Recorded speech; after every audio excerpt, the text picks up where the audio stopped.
Iris, about today's lunchbox, what the heck is this? It's just leftovers from yesterday and the same stuff as this morning's breakfast. Why didn't you prepare anything for the lunchbox? I haven't seen such a poor lunchbox in a long time. You don't have to say it like that, you know? Managing the household budget is tough. We can't afford to be extravagant. Making a lunchbox doesn't cost that much, does it? Even frozen foods are tasty these days, so include some of those. They're about $1 each, right? Even small expenses add up. I'm somehow managing the food expenses, including your lunch. If it's not enough, use your own pocket money. Why should I have to supplement our food expenses with my pocket money? I hate to say this, but Alan, your take-home pay is $1,500, and we're living on that, you know? You do realize our budget is pretty tight, right? No, I don't get it. Aren't you just bad with money? I have married colleagues who eat better than this. Isn't it strange that I'm eating such a lunch even though we work for the same company? Isn't that because their wives work part-time or they get help from their parents? I wonder if it's okay for me to start working now. Even if it's not full-time, I think I can handle a part-time job. Is it okay if I say something to your mom? That's why I want you to be on my side, Alan. I understand that your mom opposes me working, but we can't go on like this. Who's going to take care of my mom's shopping and doctor's appointments? My mom lives alone. Iris, her daughter-in-law, should be able to handle that. Even if I get a part-time job, I can still do pick-up and drop-off. My mom tends to contact us suddenly. I want you to be ready to act immediately. Can't you ask her to wait a bit? Then I could work and we'd have more room in our budget. No way. My mom wouldn't listen to me. And if you start a part-time job, she might start contacting me instead. My mom believes a wife should be at home. Then can you save a little more, Alan? You're shopping with credit cards apart from your pocket money, aren't you? We're running a deficit every month because of those payments. But we're getting by, aren't we? That's because I'm dipping into my savings from when I was single. If we have savings, we'll be fine, right? What are you talking about? This money is mine. It doesn't matter whose money it is now that we're married, does it? It does matter. And I want to keep it for emergencies. Isn't now the emergency? By emergency, I mean in case of illness or some urgent situation. If you're opposed to me working, at least try to save. I'm already doing my best to save. I've even cut down to less than a pack of cigarettes a day. So, you're not considering quitting? There's no way I can quit smoking. You could also put more effort into our lunches and regular meals, Iris. I'm the one who's working hard every day. Shouldn't you think more about taking care of me? Alan, what's this $1,000 bill on the credit card? Sorry. I ended up buying something I needed. You know your salary is $1,500, right? What am I supposed to do with the remaining $500? That's your job, Iris. Once the rent is paid, there's nothing left. How am I supposed to deal with that? What do we do? Can we use your savings? Please don't rely on my savings. Besides, there's not much left in my savings. I've told you over and over that our budget is tight. Why do you do this? You're so annoying. It's okay once in a while, right? I'm the one who's working. I want to work too if you'd let me. I'm tired of worrying about money every month. Alan, you have your pocket money, but I don't have anything each month. I haven't bought a single thing for myself since we got married. When we got married, we promised to support each other. My salary is going to increase a bit next year, so don't get all worked up. We're talking about now, not next year. Seriously, stop it. You're going to pay for this credit card bill. What? You know I can't afford it. Then why did you use it? Did you use it because I told you about my savings from when I was single? It's not exactly that, but stop calling me while I'm at work. It's your fault, isn't it? Me, huh? It's you who can't manage money, isn't it?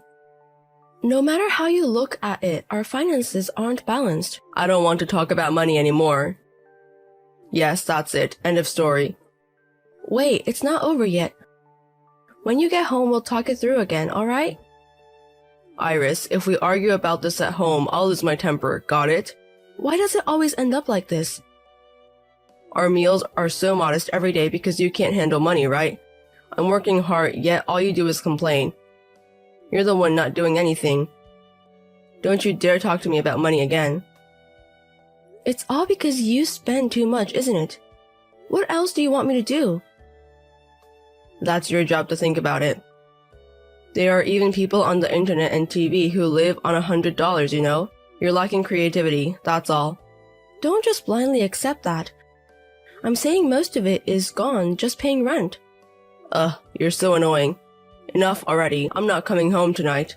Huh? Where are you going? To my mother-in-law's place? Enough already. I don't want to talk to you anymore. Alan, I went to the bank earlier.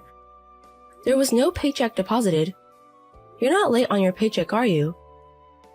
About that, I already withdrew it. What? Why? Were you planning to hand it to me later? No, not that. I stopped putting money in for living expenses for a while. What? What do you mean? So, about our monthly living expenses, I'm not going to give you any for a while starting this month. Huh? What are you saying? How am I supposed to live without money? Can't you manage with your savings? You're seriously saying that? I told you my savings are running low, didn't I? But you still have some, right? Even last time's credit card bill somehow worked out.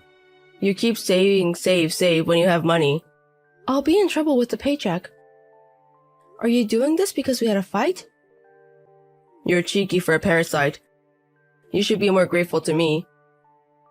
You've been thinking of me as a parasite? That's right.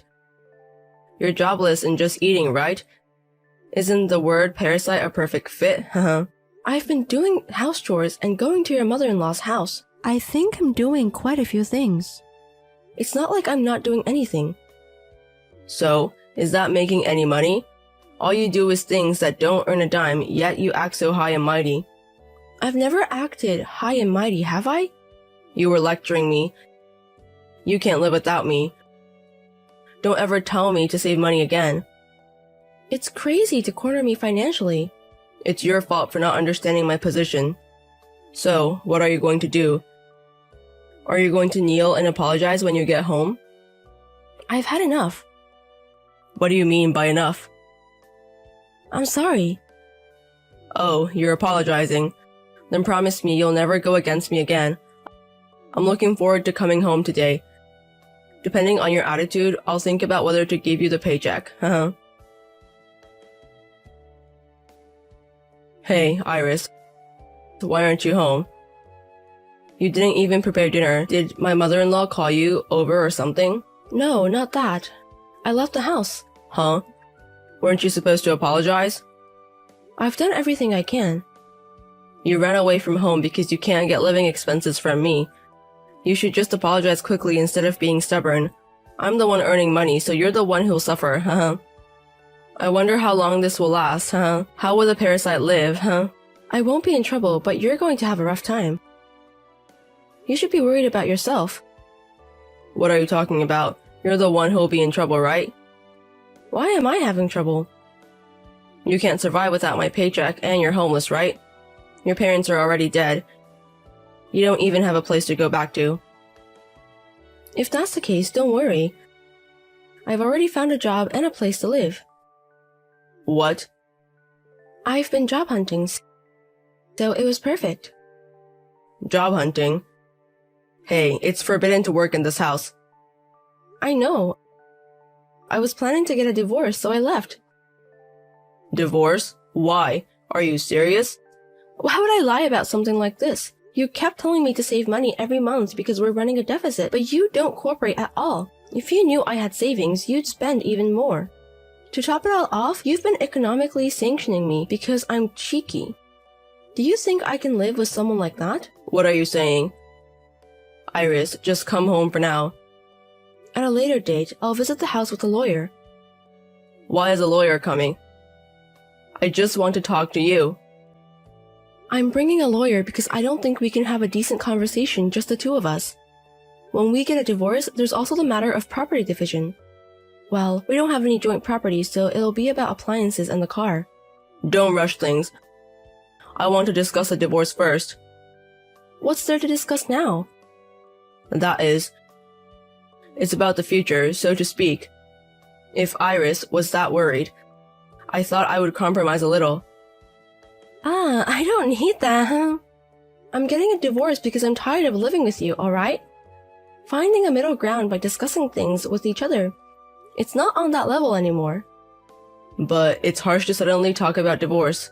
Who's the harsh one?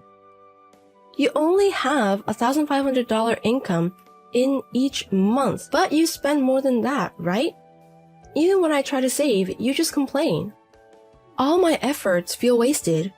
Other colleagues of ours are able to live decently. I don't want to be the only one living like I'm poor. That's why I've asked to be allowed to work, right? Yet, because my mother-in-law opposes it, you won't even let me get a part-time job. Honestly, you brought this on yourself. Understood. Then go ahead and get a part-time job. I said it's too late. Then what are we supposed to do about Mother? I'm working, I can't take care of her. I don't know. I'll resign as your wife. Marriage was really hard up until now. Every day, like clockwork, Mother would call bossing me around. Even on weekdays, she would call me at work asking where I should take her. Wouldn't it just go back to that lifestyle? After marriage, you dumped everything on me without doing a thing. Is it because you're reluctant to divorce because you don't want to be used by your mother again? No, I've never even thought about divorce. You probably thought I couldn't get a divorce because I don't have parents to go back to, right? That's why you could treat me so poorly, right? No, it's not like that. Didn't you just say that earlier? There's nowhere to go, right? Sorry. Even if you apologize, I won't forgive you anymore. But you apologized to me during the day, right? You said sorry, right?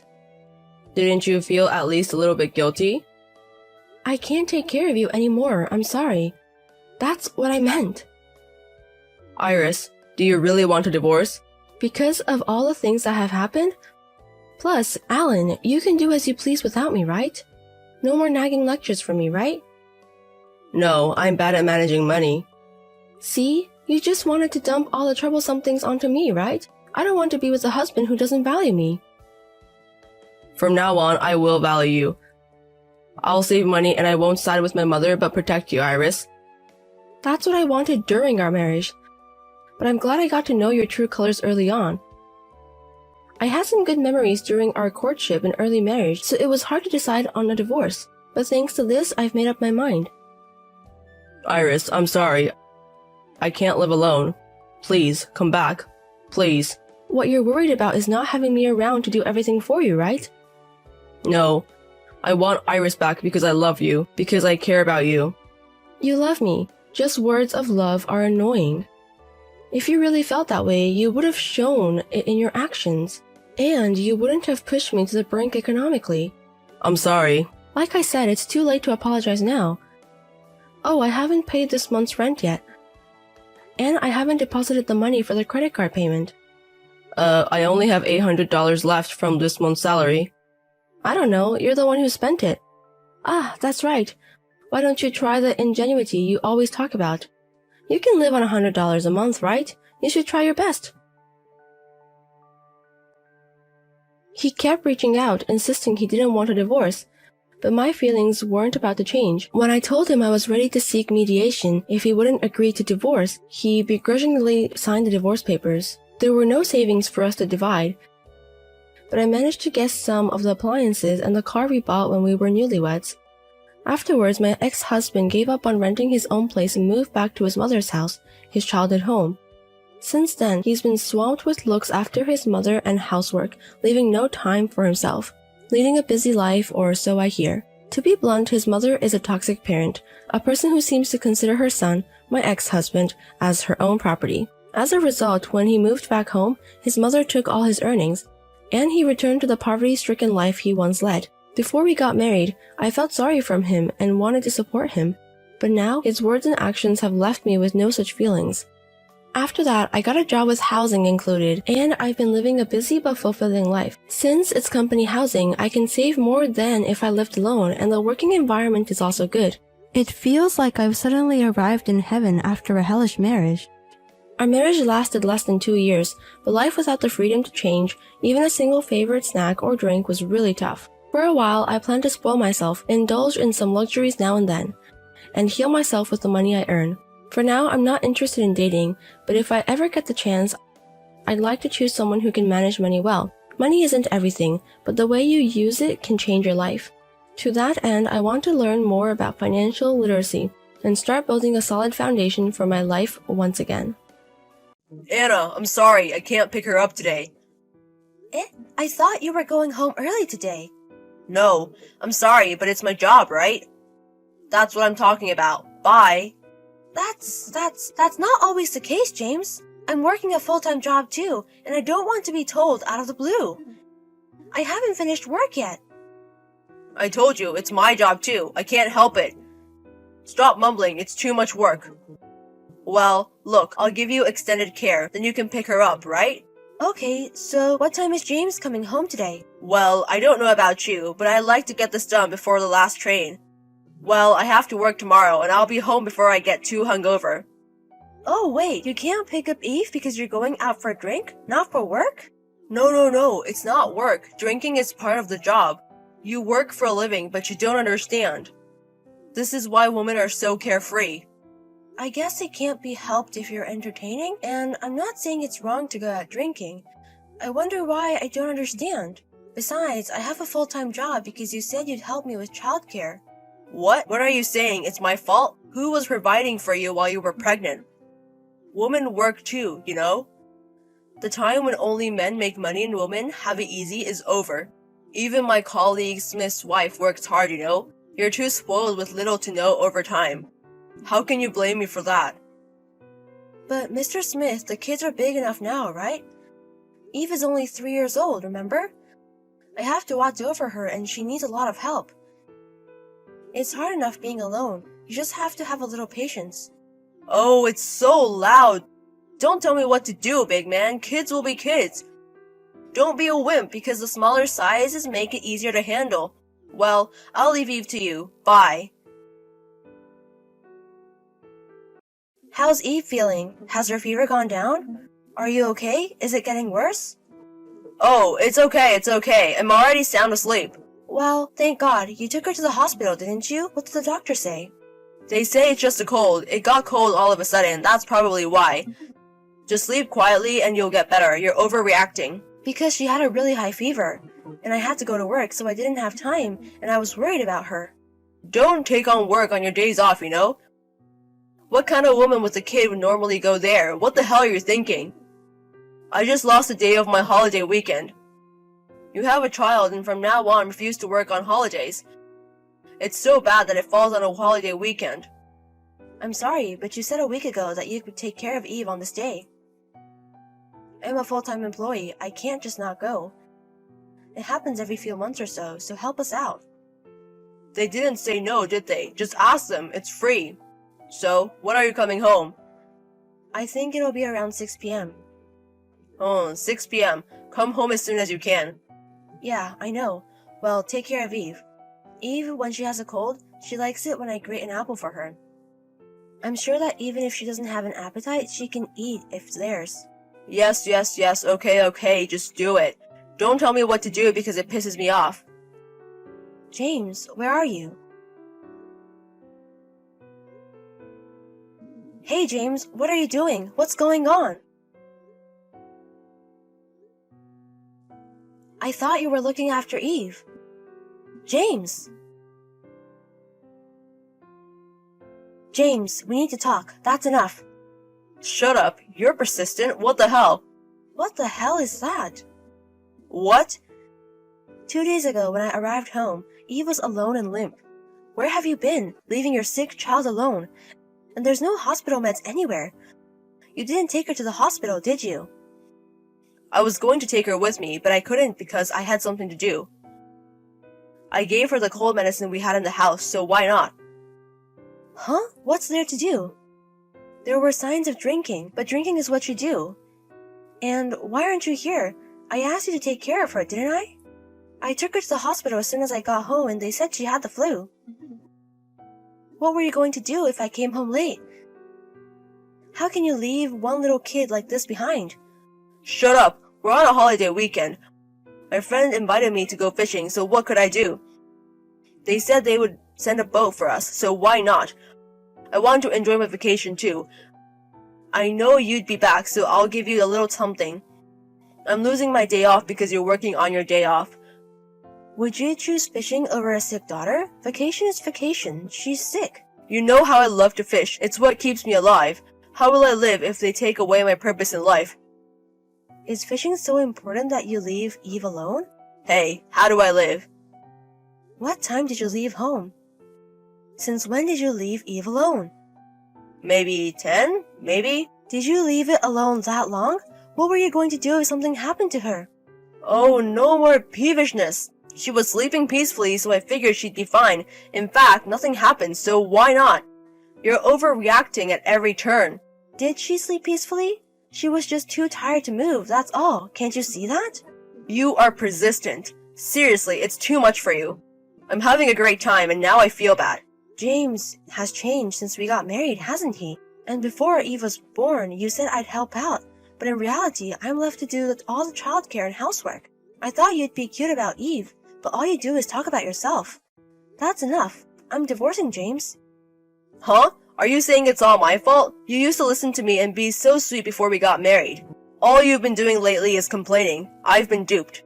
Oh, I'll tell you one thing. It's your feeble-minded fault I'm like this. Is it my fault? That's right. You said you like it when I'm strong-willed and do what I want to do. I said... So I'm just doing what I want to do. What does that mean? It's your fault, right?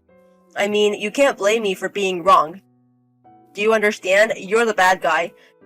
Go ahead, tell me it's my fault for letting Master take care of you. And when I get home, rub your head on the floor and apologize. What the fuck? Huh? Huh? I'm not, am I? I'm asking you if you think I'm a loser.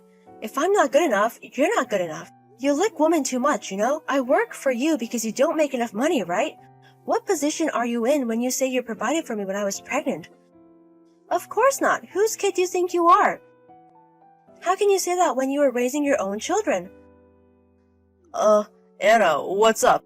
Don't call me names so casually. I'm asking you if you're a lip spittle. I'm not licking you. Don't use such fool language. It's vulgar. Which is vulgar. Yeah, you don't like these kind of people, do you? You know how low-life, bottom-feeding, low-life idiots like to look down on you when you're scared of them? You should realize that you are much more vulgar than them. No. What are you trying to force yourself to be tough? Huh? I'm pushing it?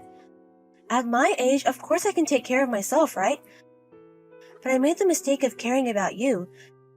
You don't take care of us, and now you're getting all bent out of shape. I don't know if I'm in a good mood. Oh, then you were rotten from the start, weren't you?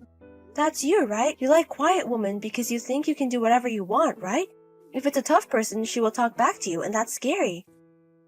No, not really. Is that so? You've lost a lot of energy compared to before. Are you okay? What did I say earlier? No, it's... Was it all my fault that this happened? Because I'm weak and quiet? Can I do whatever I want? So, you didn't do anything wrong, right? Hey, I think you're taking that too badly. I didn't mean it like that. Then what did you mean it by? That's what you said. No. Stop making stupid excuses. You're saying that it's all my fault, right? No, it's not that. It's just that I've been taking advantage of Anna. It's my fault. Then it's all your fault. Get the hell out of here. We'll discuss our divorce. Don't run away. Anna, where are you? Help me. I have a terrible headache and I'm cold. I can't move. Can you take me to the hospital? Anna, hey, what's going on? Eve's not here either. Where are you going? You came home today? You're getting a divorce and you're so carefree. I told you to come home ASAP. It's not even close. Maybe I'm going down with the flu. I thought it might have been Eve's. Huh? How could you catch it when you didn't even take care of her and left her alone? I mean, I told you I'm getting a divorce. When you get better, we'll discuss property division and child support. I don't want to get depressed. Call me back when you're better. What? Are you serious about the divorce? You just got mad about Eve, didn't you? Of course I'm serious. I've already taken Eve home to my parents. I'll pack up the rest of your stuff and take it with me after we discuss the divorce. Anna, wait a minute. Please help me, I'm really sick. You always made me porridge when I caught a cold, didn't you? I just remembered how much I liked that kindness of yours. Enough of that kind of reminiscing. You have the energy to call, so call yourself a cab and go. When you were weak, you were spoiled, not stupid. You left Eve alone to play when she was suffering. I'm sorry, and I apologize. Please forgive me. I don't need you to apologize to me. Of course you know what you did to Eve, right? Don't you think you can get custody? Anna, please, I won't go to the hospital until you come. I'll wait for you. I'll believe in you. Oh, well I guess I'll never go to the hospital then. Why don't you just wait for the rest of your life? Then maybe you'll understand a little how Eve felt when she was left alone because of her illness. Don't say that. I'm really weak. I don't know. Eve suffered more because of your selfishness. Don't be so naive if you can't even take responsibility for your own actions. So, I'm sorry about that. You're so picky. I won't forgive you no matter how much you apologize. Too convenient to have them take care of you when it's your time. Well, you like a woman you can use in that situation. You'll get better if you sleep, right? Go back to sleep. You're always exaggerating. Then James, who really didn't wait for me to go to the hospital, got the flu worse. The next day, he finally asked a friend to take him to the hospital. According to what I heard, James was crying so hard he begged me to help him. I would never have taken my husband to the hospital after he neglected our daughter. Did he think I would take care of him worthily? There's no way I can get help, but he's a man with a flowery mind to the end of the line. Leaving my suffering 3-year-old daughter to go out and play is unthinkable. In the worst case, it could even kill her. I just happened to get lucky this time, I believe. I still shudder just to think what would have happened if I had left a little later. Then, as James was feeling better, we discussed a divorce with him, including our attorneys. James cried and asked me to rebuild it, but I said no once and for all. In fact, as soon as I told him I was going to go public with what he did to Eve, he signed the divorce papers. He married me because he thought I was still quiet and easy to handle. He thought it would be easier to say a few harsh words and be heard and do whatever he wanted. Then one day, a few years after our divorce, I happened to run into James again on the street. When he saw me and Eve walking in a friendly manner, he spoke to me in a familiar manner. Eve asked him, "Uncle, who are you? I'm scared," and she ran away. I've remarried and my new husband takes good care of both of us. I tell James, Eve and I both live our lives without James. I'm waiting for you all alone, you traitor, and try to grab me. As soon as my husband, a little strong man with Eve in his arms, came in there, he ran away as if frightened, at a ridiculous speed. You have to wait alone for the rest of your life. I want to scream, but I suppressed my feelings and the three of us went shopping in good humor.